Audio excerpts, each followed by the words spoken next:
你敢信吗？一个人短短80年的一生，在宇宙里最远能走到哪里？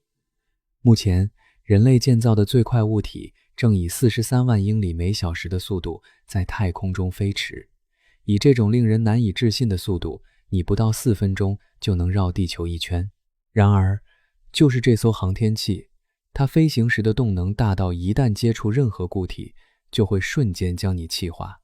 仍然需要超过6000年的时间才能到达离我们最近的恒星。接下来要说的话，将粉碎你对太空旅行的所有固有认知。一个人在其一生中究竟能跨越多少距离，并不受限于工程、技术、金钱或是意志力，它受限于编织在现实结构本身中的一道屏障。但即便如此，在这道屏障之中，隐藏着一个极为深刻的漏洞，它能让你抵达数百万光年之外的地方，而你自身却只老了几十岁。如果你想知道一个人类的生命在宇宙中究竟能延伸多远，并喜欢这类内容，请关注我，多多点赞、收藏和转发，这对我后续更新助眠视频有着超乎你想象的帮助。准备好了吗？我们开始吧。现在，请你慢慢调整呼吸，让肩膀自然下沉，后背轻轻靠在柔软的枕头上。想象你正坐在一间温暖的观测室里，巨大的弧形窗外是深邃的宇宙，没有刺眼的灯光，只有仪表盘上微弱的蓝色光芒在缓缓跳动。空气中弥漫着淡淡的金属和咖啡混合的味道。窗外的星星像洒在黑色天鹅绒上的碎钻，安静地闪烁着，仿佛已经这样闪烁了亿万年。人类亲手创造的最快物体，此刻正以超越日常认知的速度在太空中呼啸而过。2018年发射的帕克太阳探测器在最接近太阳时达到了超过43万英里每小时的速度。在这种速度下，探测器能够在不到25秒的时间内横跨整个美国大陆。它快到什么程度呢？如果你站在纽约，闭上眼睛，轻轻眨2下，再睁开的时候，这艘飞船就已经飞越了洛杉矶，继续横跨太平洋，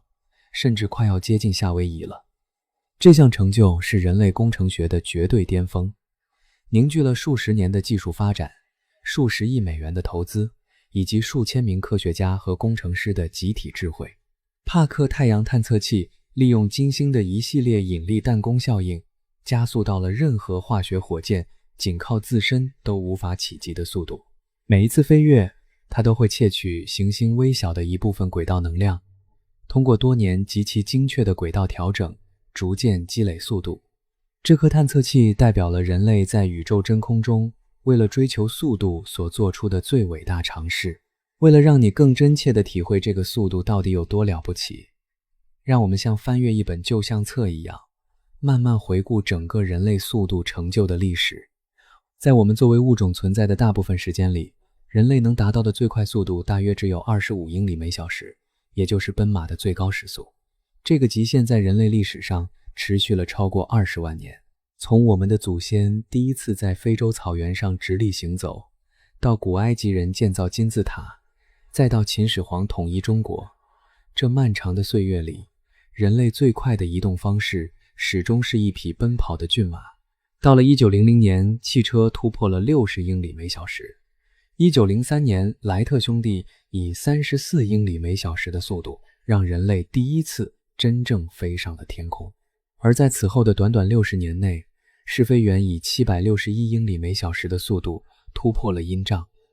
当那一声音爆在天空中响起的时候，人类终于追上了声音的脚步。到了1969年，从月球返回的阿波罗宇航员达到了近25000英里每小时，这是人类目前亲自体验过的最快速度。而帕克太阳探测器的速度是阿波罗宇航员速度的17倍，它的速度极其极端，以至于没有任何人类能在上面存活。这倒不是因为速度本身，而是因为它的轨道离太阳太近了，要承受超过2500华氏度的高温。这是通过数十年的引力芭蕾实现的速度，而非纯粹的发动机动力。然而，即便是这种非凡的速度，也向我们揭示了一个关于宇宙极限的令人心碎的真相。以43万英里每小时的速度，帕克太阳探测器大约需要6600年才能到达比邻星，我们离得最近的恒星邻居，距离仅仅 4.24 光年。用人类的历史来衡量，一段从古苏美尔人刚刚发明文字时开始的旅程，直到今天才刚刚接近目的地。人类的寿命大约是80年，这意味着即使以人类目前的最高速度飞行，在你的心脏停止跳动之前，你也仅仅只能走完到最近恒星距离的 1% 多一点。当你计算一个人类生命在这些破纪录的速度下实际能走多远时，数学结果变得更加令人不安。以帕克太阳探测器的峰值速度持续飞行80年，大约能带你飞行3万亿英里。完整写出这个数字，它包含12个零，它听起来大得难以想象，直到你将它与宇宙距离的真实尺度进行比较。3万亿英里大约等于 0.05 光年。最近的恒星系统比人类一生以最高速度飞行的距离还要远80倍以上。你将耗尽一生去旅行，却连离开我们恒星系临近区域的边缘都够不到。奥尔特云提供了另一个发人深省的参考点，这个由古老彗星组成的冰冷球壳标志着我们太阳引力影响的最外层边界，它从太阳向外延伸达10万个天文单位，一个天文单位就是地球到太阳的距离，约9300万英里。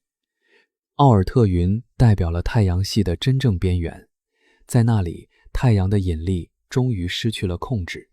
真正的星际空间才算开始。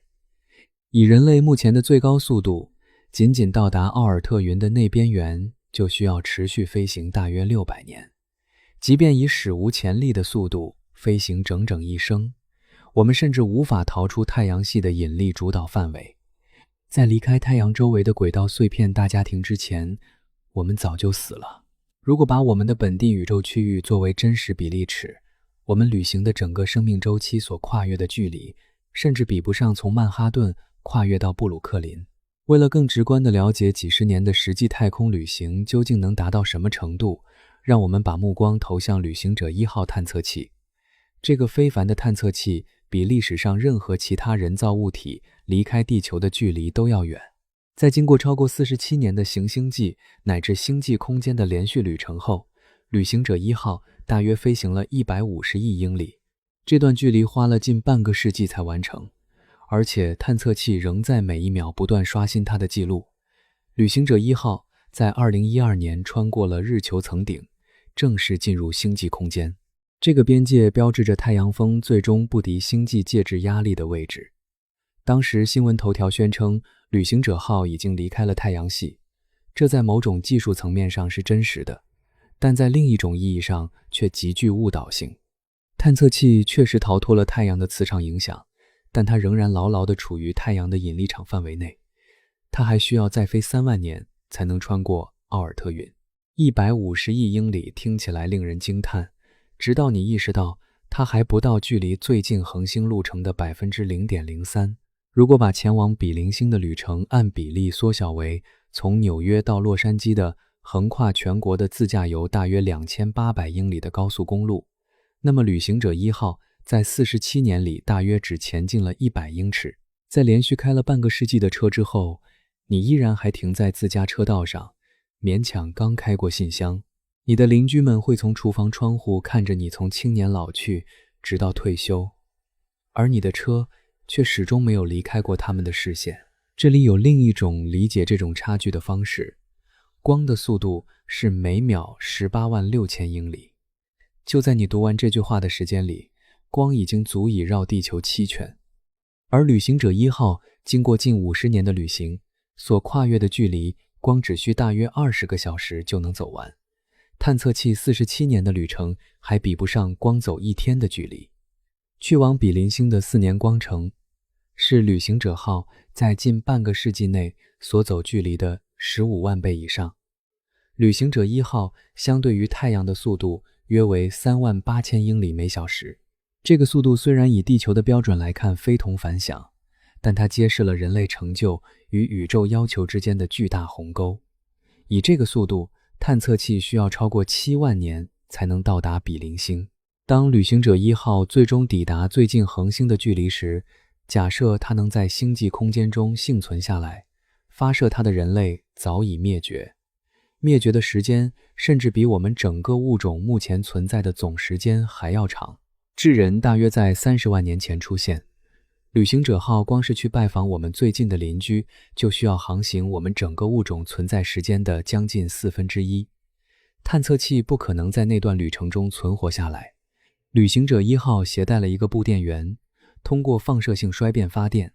随着布的消耗，这个电源每年会损失大约4瓦的电力。到2025年，探测器将缺乏足够的电力来运行任何科学仪器。到2036年，它将彻底陷入沉寂，作为一件在虚空中翻滚的死亡文物，继续它的旅程。它将漂流数万年，成为人类野心的一座无声纪念碑，永远无法到达任何目的地，也永远不会再被任何人类的眼睛看到。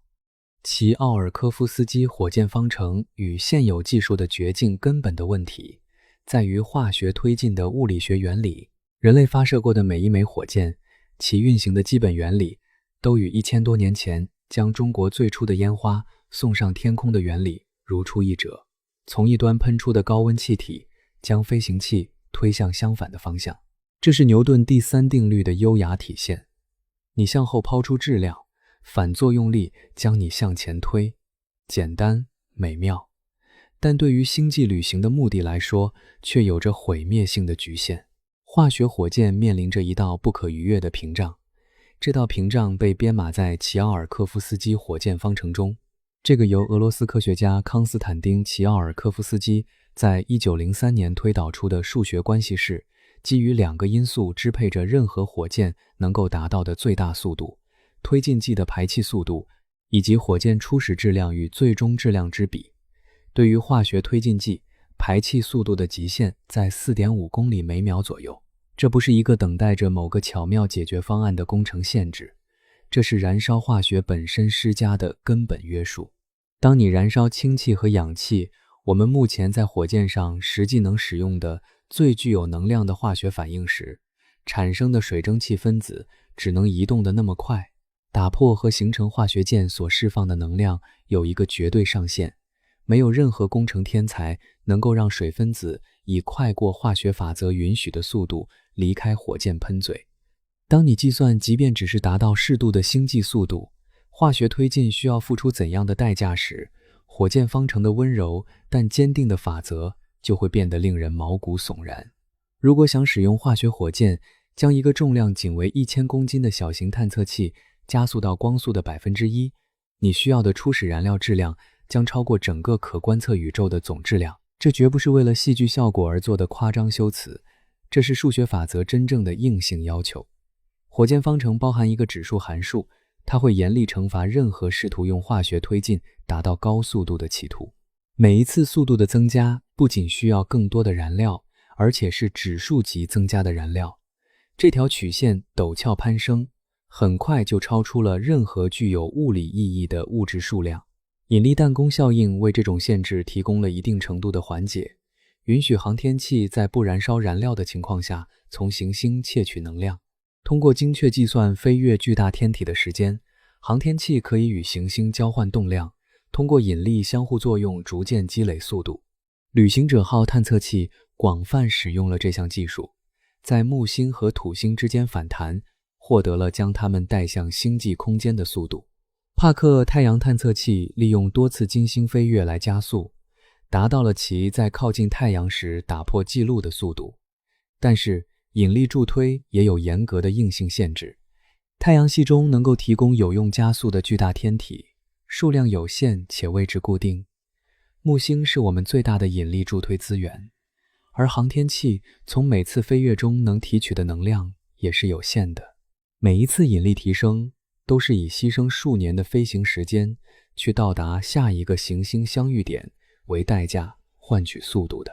使得引力助推成为可能的轨道力学，同时也限制了你能从可用行星中收割的总能量上限。一艘专门设计用来优化引力助推，在数十年间通过小心翼翼的轨道机动，在行星间反弹的航天器，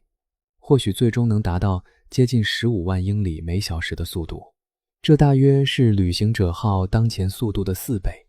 是通过10年甚至更长时间耐心的轨道规划换来的。然而，对于任何人类时间框架内的星际旅行来说，这仍然令人绝望的不够。它仍然需要数万年的时间才能抵达哪怕是最近的恒星。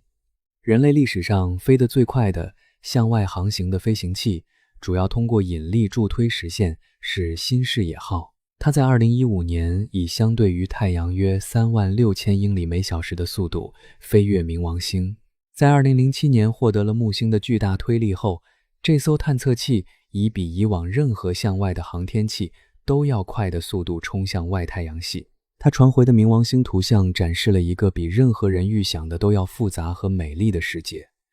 那里有淡冰川和水冰山脉，还有一颗跳动着的冰冷的心脏。然而，即便是如此惊人的速度，要跨越到离我们最近的恒星邻居的距离，依然需要超过8万年的时间。离子推进系统通过大幅提高排气速度，提供了优于化学火箭的边际改善。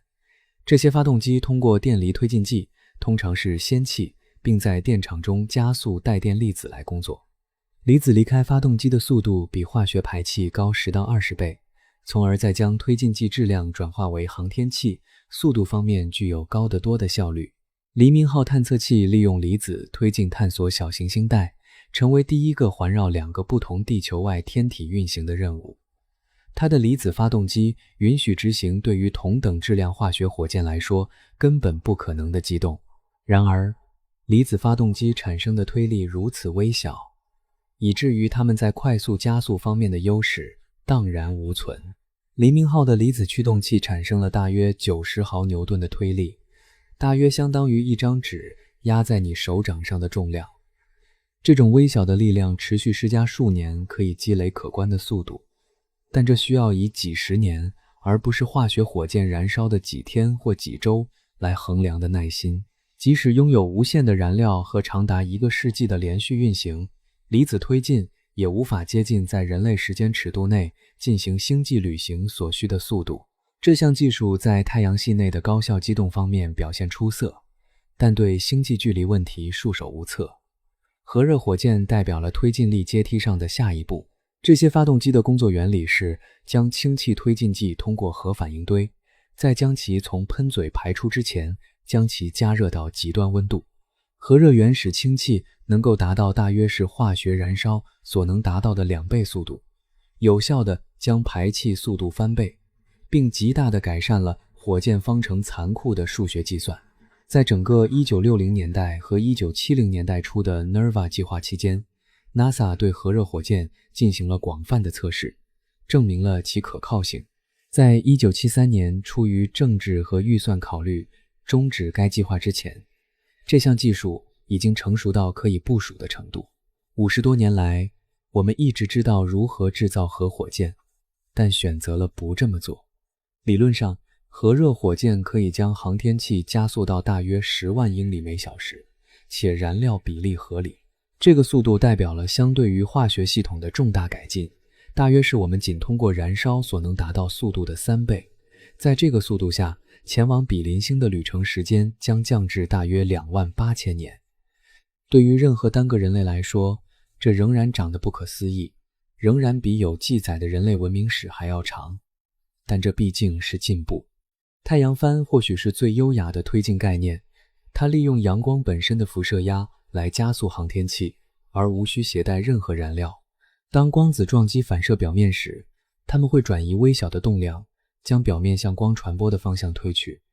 足够大且轻的反射薄膜可以利用这种压力，随着时间的推移，逐渐积累速度。日本的伊卡洛斯 Icaros 探测器在2010年展示了太阳帆技术，成功展开了一张14米的薄膜，并仅凭阳光就实现了可测量的加速。该探测器证明了这个概念在实践中是可行的。光可以推动物体穿过太空，足够先进的帆可以利用这种效应进行推进，而不携带1克燃料。在靠近太阳辐射强度达到峰值的地方，太阳帆理论上可以以接近地球表面重力 1% 的速率加速。这听起来很令人印象深刻，直到你意识到保持这种加速需要靠近太阳，而推进的全部意义在于去其他地方。随着帆远离太阳，辐射强度随距离的平方而下降，距离太阳的距离增加1倍，你受到的辐射压就只有1/4。在太阳附近看似大有希望的加速，在外太阳系迅速变得微不足道，并在星际空间中完全消失。从靠近太阳的地方发射的太阳帆可能会在辐射压变得太弱，无法提供有意义的加速之前，达到几十万英里每小时的速度。在50万英里每小时，大约是旅行者号当前速度的13倍，比任何航天器飞过的速度都要快的速度下，前往最近恒星的旅程仍然需要超过5000年。以这个速度度过人类的一生，大约会覆盖3500亿英里，也就是大约 0.6 光年。你可以走完去比邻星大约1/7的路程，令人印象深刻的进步，但你仍然会死在星际之间的虚空中，永远无法到达目的地。这就是目前和近期推进技术令人崩溃的现实。通过人类已经展示、测试或可能在下个世纪内合理构建的任何机制所能达到的最快速度，都无法在人类的自然寿命内将人类带出我们近邻的宇宙区域。化学火箭从根本上无能为力，离子发动机太弱，核热火箭有帮助，但远远不够。太阳帆无法将大质量物体加速到足够的速度，我们似乎永久地被困在距离母星只有几个光时的范围内。这种限制的心理重量塑造了早期科学界对星际旅行的态度。许多20世纪的物理学家认为，生物进行恒星间旅行在物理上是不可能的，能源需求似乎是天文数字，旅程时间超出了对可行的任何合理定义。长达数十年的航行中，积累的宇宙辐射会达到致命剂量。恒星之间广阔空旷的距离似乎是专门为了阻止生命从一个恒星系统移动到另一个恒星系统而设计的。一些科学家得出结论，宇宙实施了一种宇宙隔离，通过距离这一简单的机制，将智慧物种困在它们的母星上。光速创造了一道障碍，任何巧妙的工程技术都无法克服。我们或许可以通过需要数年或数百年才能到达的无线电信号与遥远的文明交流，但我们永远无法访问他们。我们永远无法与外星人握手，也永远无法在环绕另一颗太阳的世界上行走。宇宙似乎通过残酷的空间和时间数学禁止了这种冒险。然而，在似乎囚禁着人类的方程中，隐藏着一个极其深刻的漏洞，它彻底颠覆了我们对距离、时间以及人类探索极限之间关系的认知。这个漏洞在1905年被瑞士伯尔尼一位26岁的专利局职员发现，他的名字叫阿尔伯特·爱因斯坦。他提出了一个简单的问题，这个问题粉碎了3个世纪以来关于宇宙如何运作的假设。爱因斯坦想知道，如果你能和一束光并排齐行，会发生什么？你会看到什么？时间将如何流逝？你周围的空间会发生什么变化？他找到的答案与人类直觉中关于运动、时间和距离的一切认知相悖。这些答案揭示了将人类困在宇宙后院的障碍远没有看起来那么坚固。事实证明，距离和时间并不是日常经验所暗示的固定量，它们是灵活的，它们根据你在空间中移动的速度而拉伸和压缩。超速飞船上的时钟与留在地球上的时钟走动速度不同，高速旅行者携带的测量杆与保持静止的相同测量杆长度也不相同。宇宙在空间和时间上耍了把戏，使看似不可能的事情突然变得可以实现。但要了解人类一生真正能走多远，我们必须首先抛弃我们对运动运作方式的直觉理解。我们必须进入一个时钟根据速度以不同速率运行的领域，在那里距离对超速的旅行者会收缩，由人类死亡率施加的80年寿命屏障变得比看起来要灵活得多。宇宙似乎按照专门旨在挫败我们宇宙探索梦想的规则运行。然而，这些相同的规则包含着隐藏的条款，可能允许单个人类的寿命跨越目前只有我们最遥远的望远镜观测才能到达的距离。创造光速壁垒的同一种物理学，也提供了使这种壁垒对旅行者本身几乎变得无关紧要的机制。接下来的内容将彻底改变你对速度、时间以及人类探索终极极限的看法。我们似乎被困在其中的宇宙监狱，其实有一扇门，而物理学本身就掌握着钥匙。爱因斯坦的漏洞时间膨胀的奇迹。1905年，瑞士伯尔尼一名26岁的专利局职员向德国物理学期刊《物理学年鉴》提交了一篇论文。这篇论文的标题平平无奇，丝毫没有暗示其革命性的内容。论动体的电动力学没有包含超出代数范围的复杂数学，它几乎没有引用任何以前的科学文献。它是由一个没有学术职位、没有实验室、没有研究资金的人写的。然而，正是这份单一的文件推翻了3个世纪以来关于宇宙如何运作的假设，并揭示了时间本身屈服于速度的意志。阿尔伯特·爱因斯坦从一个简单到近乎微不足道的前提开始，在真空中，光速对所有观察者来说都是恒定的，不管这些观察者移动得有多快，无论你是静止站在地球上，还是以光速的一半在太空中竞速，你测量的光速将始终是精确的每秒186282英里。这种恒定性不是工程限制或测量尾影，它是编织在现实的基本结构中的。从这单一的前提，爱因斯坦推导出了粉碎直觉的结论：如果光速对所有观察者必须保持恒定，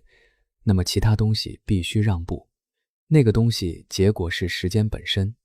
移动的飞船上的时钟比保持静止的相同时钟滴答得慢。这种被称为时间膨胀的效应，在首次提出时似乎荒谬至极。时间，这个最基本和普遍的量，怎么可能根据你移动的速度以不同的速率流逝？然而，数学证明是不可逃避的，并且在几十年内，实验证实了爱因斯坦从纯逻辑推导出的结论：时间膨胀是真实的。它是可测量的，它改变了我们认为我们知道的关于人类探索极限的一切。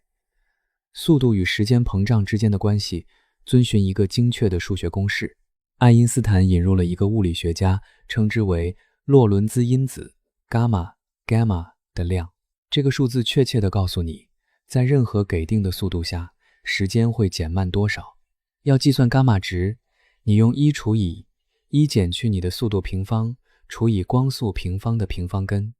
这个公式看起来令人生畏，但得出的数字却能改变星际旅行者的命运。在日常速度下，伽马值几乎不偏离1。在高速公路上行驶的汽车所经历的时间膨胀，微小到连最精密的原子钟都难以探测。在一次穿越全国的飞行中，飞机乘客比留在地面上的人衰老的时间可能只少几纳秒。这种效应存在，但对地球生命没有实际意义。当速度爬升到光速的可观比例时，奇迹就开始了。在光速的 50% 时，伽马达到 1.15， 飞船上的时间比地球上的时间慢约 15%。 飞船上的1年大约相当于地球上的14个月。虽然能注意到，但并未产生变革。在光速的 90% 时，伽马跃升至约 2.3。超速飞船上每过去1年，地球上就会过去2年零4个月。以这种速度进行50年的旅程，旅行者会衰老50岁，而地球则衰老了115年。船员们回来时会发现他们的孙辈已经是老人，而他们的曾孙辈正在管理世界。推进到光速的 99%， 伽马达到 7.1， 变化急剧加速。旅行者经历1年，地球上就过去7年，飞船上的10年相当于地球上的70年。一次持续50个主观年的旅程将跨越355年的地球历史。你会从一个文明离开，回来时发现一个完全不同的世界。在光速的 99.9% 时，伽马超过22，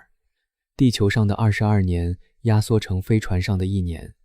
差距已经变得巨大。50年的旅行将跨越地球上的1100年，罗马帝国距今衰亡还不到1600年。这种持续时间的旅程将跨越堪比整个文明兴衰的时间跨度。随着速度无限接近光速，数学的推演冷酷无情地继续。在 99.99% 时，伽马超过70，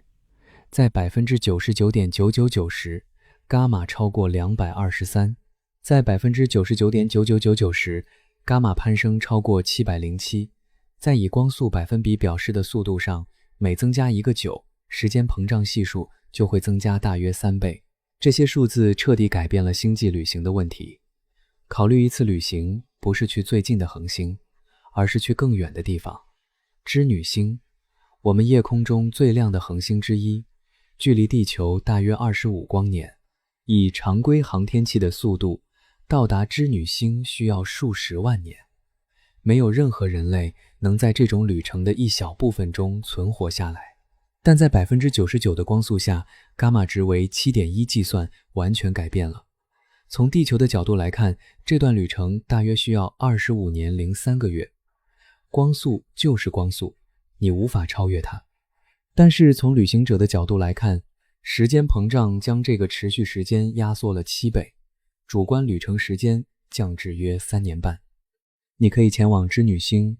花时间探索这颗明亮蓝白色恒星轨道上的任何行星，然后返回地球，只老了7岁，而家里已经过去了50年。将速度推至光速的 99.9%， 数字变得更加惊人。22的伽马值将同样的25年旅程压缩到刚刚超过1年的主观时间。你可以去织女星，并在飞船上过第2个生日之前返回。在你的往返期间，地球会变老50岁，而你只会变老2岁。昴星团，冬季天空中肉眼可见的著名炽热蓝色星团，距离地球大约440光年。以常规速度到达昴星团需要数百万年。在 99.99% 的光速下，伽马超过70，主观旅程时间降至大约6年。你可以前往人类神话中最著名的星团之一，探索星团内的多个恒星系统，然后回来也许只老了15岁，而地球已经老了将近900年。我们银河系的中心距离我们大约26000光年，那里潜伏着一个质量是太阳400万倍的黑洞，周围环绕着密集的星团和银河系其他任何地方都找不到的猛烈现象。在 99.999% 的光速下，伽马超过223，主观旅程时间降至大约116年，仍比人类寿命长，但对于多世代船员或者愿意接受未来几个世纪可能出现的生命延长技术的旅行者来说，是触手可及的。如果被推至光速的 99.9999%， 伽马超过700，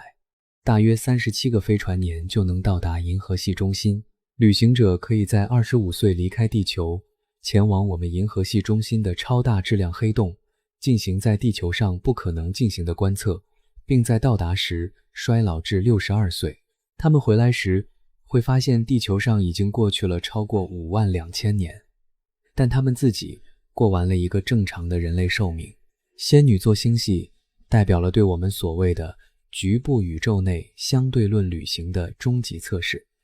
在250万光年之外，仙女座星系是距离我们最近的主要星系。它的数万亿颗恒星形成了一个比银河系更大的螺旋结构，可能孕育着无数的世界，也许还有其他文明。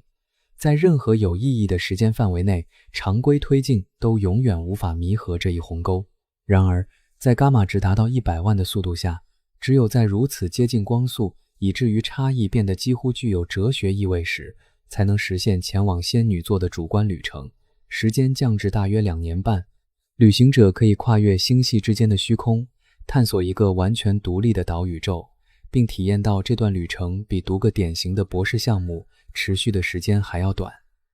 在这段旅程中，地球将老去250万年，人类文明在他们返回时可能已经面目全非或灭绝，但旅行者本人只会变老几岁。这些计算揭示了一个深刻的真理，这个真理被编码在爱因斯坦的方程中，却被日常经验所掩盖。宇宙并没有设计障碍来阻止宇宙探索。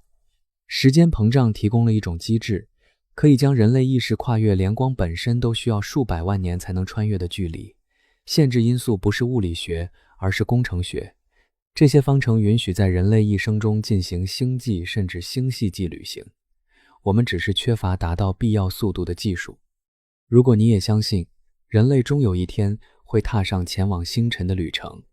请在评论区打出我们终将抵达星辰。让我们一起在这个寂静的夜晚向遥远的未来许下一个温柔的约定。相对论旅行的物理代价，能量与危险，但为什么这些非凡的速度需要如此惊人的能量？答案在于爱因斯坦的另一个革命性见解，编码在物理学中最著名的方程中 E 等于 mc。 2美元告诉我们，质量和能量是等价的，是同一底层现实的可互换方面。这种等价性对任何试图以相对论速度移动的物体都会产生后果。随着物体加速，它获得了动能。在低速下，这种能量增加遵循艾萨克、牛顿几个世纪前描述的熟悉模式，速度翻倍，动能翻2番。关系很简单，只要你有足够的燃料，对你能跑多快没有根本限制。但当速度接近光速的可观比例时，奇怪的事情发生了。进一步加速所需的能量开始比牛顿方程预测的攀升得快得多。物体的表现开始就好像它的质量比一开始大一样。这种称为相对论质量增加的效应，随着速度的增加而变得更加明显。在光速的 50% 时，一个物体的表现就好像它的质量比静止时多 15%。你泵入的额外加速能量似乎消失在这种质量增加中，而不是产生等比例的速度增益。在光速的 90% 时，有效质量已经翻倍。曾经产生快速加速的同一发动机推力，现在反应迟缓，就好像航天器突然变得非常沉重。在光速的 99% 时，有效质量增加了7倍。在 99.9% 时，增加系数超过22。每增加一个速度增量，需要的不仅仅是更多的能量，而是呈指数增长的能量。这种关系遵循统治时间膨胀的相同伽马因子，但它对旅行者起反作用，而不是有利。这种质量增加解释了为什么光速代表了任何具有静止质量物体的绝对障碍。当速度接近光速时，有效质量接近无穷大。加速一个无限大的质量需要无限大的能量，因为无限的能量不存在，所以最终接近光速变成渐近的。你可以越来越近，在表示为光速百分比的速度上添加一个又一个9，但你永远无法完全到达。相对论旅行的实际能源需求是惊人的，即使在远低于这个理论极限的速度下，考虑将一个质量可能为1000公斤的小型探测器加速到光速的 90%， 所需的动能超过10的19次方焦耳，它大致等于我们太阳约2秒钟的总能量输出，或者人类文明大约100万年的全部能源消耗，都集中于加速一艘小型航天器。对于一艘在星际旅途中能够维持人类生命的载人飞船，质量可能达到10万公斤甚至更多。能量需求呈比例放大，将这样一艘船加速到光速的 90%， 需要相当于太阳几分钟总输出的能量。这不是等待聪明解决方案的工程限制，这是由时空本身结构施加的根本要求。当你记住旅行者通常希望在到达时停下来时，能源成本就会翻倍。从 90% 的光速减速所需的能量与最初加速到该速度所需的能量完全一样，一次往返再次将需求翻倍。以 90% 光速去织女星并返回，需要用于单程加速能量的4倍，超过太阳1刻钟总输出的量。这些能量要求解释了为什么尽管物理学已被充分理解，1个多世纪，相对论旅行仍然停留在理论层面。人类建造、测试或认真提出的任何推进系统都无法提供这种规模的能量。化学火箭相差数十亿倍，核裂变改善了局面，但仍然绝望的不够，甚至为太阳提供动力的核聚变过程也难以提供实用的相对论推进所需的能量密度。相对论旅行的加速曲线引入了额外的约束，人类可以无限期地承受1倍地球重力的连续加速，这感觉就像正常的体重，允许旅行者在整个旅程中走路、吃饭、睡觉和正常运转。更高的加速度会变得不舒服，最终变得危险。在连续一个重力的加速度下，航天器大约会在11个月内达到光速的 90%。 这个加速阶段的前半段带你驶向目的地，同时积累速度。在旅程的终点，你会翻转航天器，并开始以一个重力减速，在经过同样时长的刹车后，以0相对速度到达目的地。这种恒定加速模式改变了旅程时间的计算，你不是迅速达到高速并滑行，而是在整个旅程中要么在加速，要么在减速。对于长途旅行，通过保持全程推力而不是以固定速度滑行，恒定加速方法实际上可以节省时间。以一个地球重力加速1年，将使航天器达到约 77% 的光速，2年将达到约 97%， 3年将超过 99%。 随着你接近光速，速度增益减缓，每增加1年的加速度只会增加较小的增量。但时间膨胀进行了补偿，即使加速效率下降，主观旅程时间也被压缩。双生子杨谬自然地从这些相对论考量中浮现。想象一对双胞胎，爱丽丝和鲍勃。爱丽丝登上一艘相对论飞船，以 90% 的光速前往20光年外的恒星。鲍勃留在地球上。从鲍勃在地球上的角度来看，爱丽丝的去程大约需要22年，回程又需要22年。鲍勃在等待双胞胎姐妹回归的过程中老了44岁。从爱丽丝在飞船上的角度来看，时间膨胀压缩了旅程的每一段。在 90% 光速下，伽马值约为 2.3， 她22年的去程感觉只有9年半，她的回程感觉又是9年半。爱丽丝只经历了19年的旅行，而鲍勃经历了44年。当爱丽丝回到地球时，她比离开时老了19岁，鲍勃则老了44岁。同日出生的双胞胎现在生物学年龄相差了25岁。这个场景困扰了早期对相对论的批评者，他们认为运动是相对的，为什么是爱丽丝衰老的更少，而不是鲍勃？答案在于他们经历的非对称性。爱丽丝在航天器改变速度时经历了加速，鲍勃没有经历加速。这种非对称性打破了他们参照系之间的等价性，并决定了谁衰老的较少。双生子杨谬已经通过使用精密原子钟进行了实验验证。在1971年，物理学家约瑟夫·哈菲尔和理查德·基廷带着铯原子钟乘坐商业客机环绕世界，将它们与保持静止的相同时钟进行比较。正如狭义相对论预测的那样，飞行的时钟比静止时钟大约慢了270纳秒。这种效应微乎其微，因为飞机的速度相对于光速微不足道，但这效应是真实的、可测量的。相对论旅行的视觉体验同样奇怪，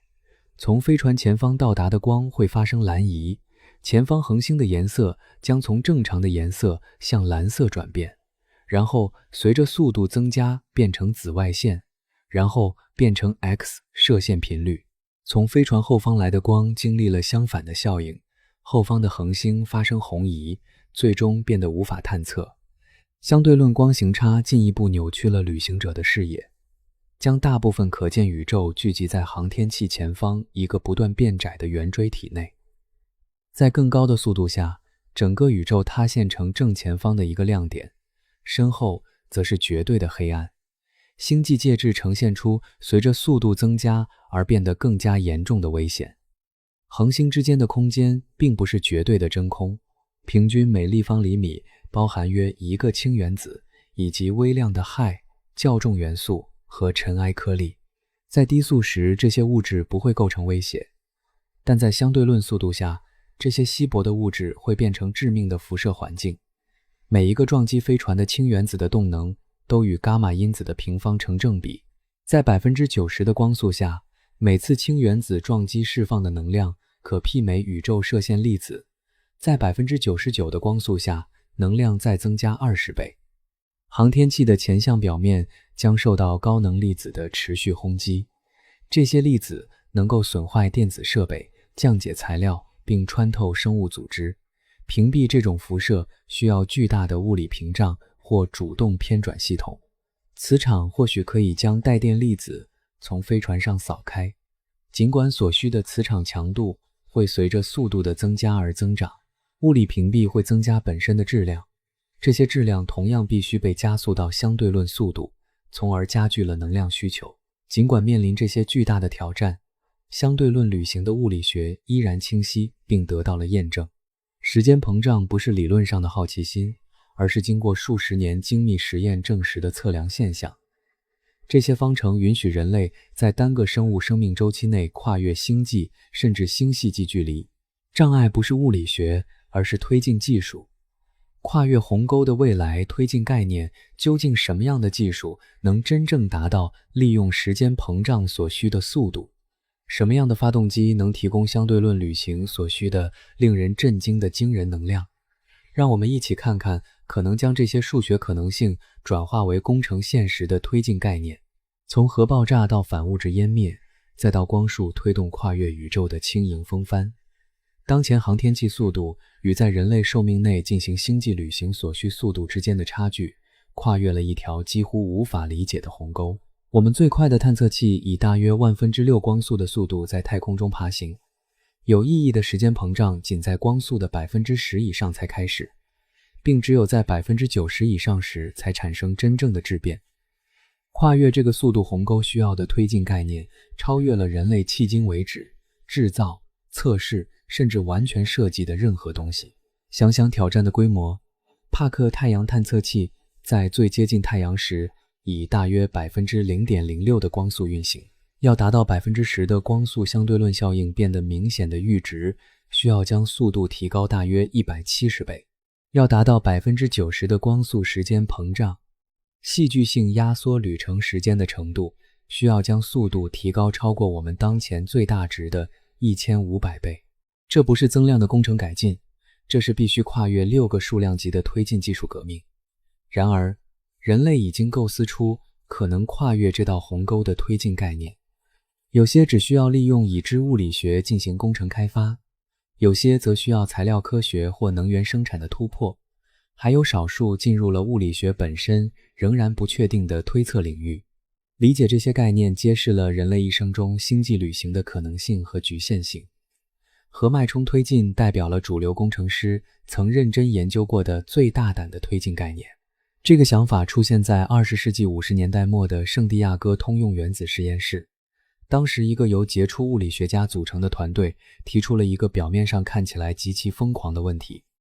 如果能利用核爆炸来推动航天器会怎样？如果不是将核能包含在反应堆中，而是简单的在你的航天器后面引爆炸弹，然后乘着冲击波飞向星辰呢？这个被称为猎户座计划的努力吸引了当时一些最优秀的科学头脑，弗里曼·戴森、西奥多·泰勒和数十名其他物理学家与工程师花了数年时间，将这个看似荒谬的概念转化为详细的工程计划。他们不是在编织幻想的梦想家，他们是进行严密计算和实际实验的严肃科学家。基本猎户座概念的工作原理如下：航天器携带大量核爆装置，本质上是专门设计的炸弹。这些装置一次一个地从航天器后部弹出，并在仔细计算好的距离处引爆。爆炸产生一个向四面八方膨胀的等离子火球，航天器后部巨大的推进板吸收撞击它的这部分等离子体的动量，将飞船向前推。推力板和成员舱之间的减震器将暴力的脉冲平滑为可容忍的加速度。猎户座计划团队使用传统化学炸药而不是核装置进行了实际测试，证明该概念在实践中有效。1963年部分禁止核试验条约在原子弹爆炸测试之前终止了该计划，但物理原理已得到验证。计算表明，猎户座能够实现远远超过当时设想或后来建造的任何其他推进概念的性能。一艘使用裂变炸弹的适度猎户座飞船可以达到光速的 3% 到 4%， 融合氢聚变炸弹的更大设计有可能达到光速的 8% 到 10%， 最雄心勃勃的设计可能会达到光速的 15% 或更高。在光速的 10% 时，前往天仓5距离约12光年的类太阳恒星，可能拥有潜在宜居行星的旅程将需要大约120年，依然长于人类寿命，但在多世代任务或愿意将一生大部分时间花在途中的旅行者的可达范围内。在这个速度下，时间膨胀带来的好处微乎其微，旅程只压缩了大约 0.5%。航天器经历的时间与地球观察者测量的时间基本相同。核脉冲推进的工程挑战仍然艰巨，但并非不可克服。推力板必须能在旅途中忍受数千次、几百万度微秒级脉冲的核火球反复暴露。自1960年代以来，材料科学取得了长足进步，现代复合材料和难熔金属有可能满足这些要求。减震系统必须将暴力的冲动转化为平滑的加速度，而不破坏飞船或成员。只要投入足够的工程努力，这个问题似乎是可以解决的。显而易见，携带数千枚核装置在发射和整个旅程中都构成明显的危险。如果离开地球时发生灾难性故障，会将放射性物质散布到广阔区域。飞行中的事故可能会彻底毁掉任务。但无论如何，核脉冲推进不需要新物理学，也不需要超出现有人类能力的材料或技术。它是我们今天可以理解的最接近星际速度的近期路径。后来的一项名为远射计划的研究考察了核脉冲推进的聚变动力变体。这种设计将使用小型核聚变爆炸而不是裂变炸弹，实现更高的效率并降低放射性危害。远射计划被设计为在100年左右以大约 4.5% 的光速前往距离大约6光年的巴纳德星。该研究得出的结论是，利用几十年内可能开发出来的技术，这样的任务在技术上是可行的。反物质推进在星际概念中占据独特地位，它提供了让所有其他已知燃料来源相形见绌的能量密度，同时又立足于充分理解的物理学之上。当物质粒子与其反物质对应物接触时，两者完全湮灭，将它们总质量的 100% 转化为能量。相比之下，核裂变将大约 0.1% 的质量转化为能量，核聚变实现了约 0.7% 的转换。反物质的能量密度大约是聚变的140倍，是裂变的1000倍。一克反物质与一克普通物质湮灭所释放的能量大约等于180万亿焦耳，这相当于广岛原子弹的爆炸当量，代表了美国一个普通家庭4年半的能耗。它可以将一艘小型飞船加速到化学火箭无论携带多少燃料都无法企及的速度。反物质的能量密度使其在理论上成为弥合相对论速度鸿沟的理想选择。一艘设计合理的反物质火箭可以轻松达到光速的 90% 以上，充分利用时间膨胀的奇迹，让人类在一生中到达银河系的任何角落。当然，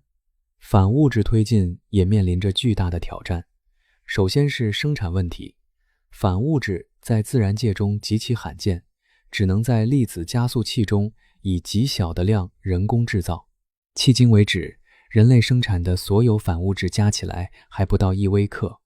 以目前的生产速度，制造1克反物质需要数十亿年的时间和数万亿美元的成本。其次是储存问题，反物质一旦与普通物质接触就会湮灭，因此必须储存在完全真空的环境中，并用磁场悬浮，不能接触任何容器壁。长期储存大量反物质是一个尚未解决的工程难题，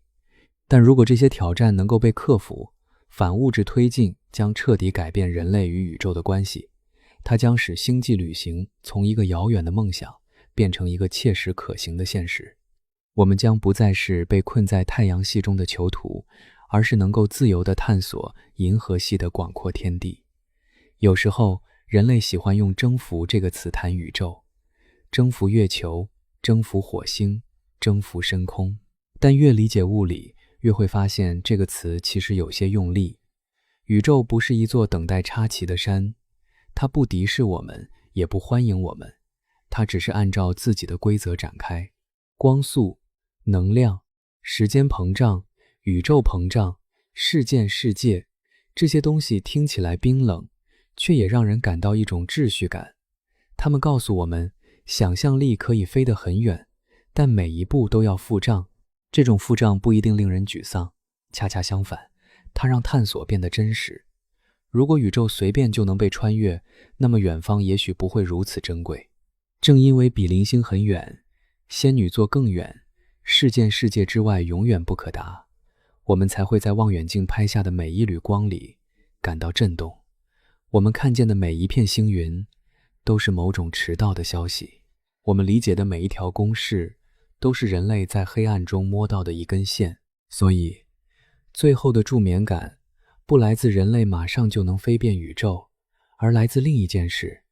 即使我们如此渺小，仍然能用数学、望远镜和想象知道自己被什么限制，也知道哪里还留着缝隙。今晚你不必急着抵达任何地方，你只需要知道，在你闭上眼睛的时候，地球仍然绕着太阳缓慢前行，太阳带着我们绕银河系旋转，银河系也在宇宙大尺度结构中安静移动。你并不是静止的，你一直在宇宙里旅行，只是这趟旅行很慢，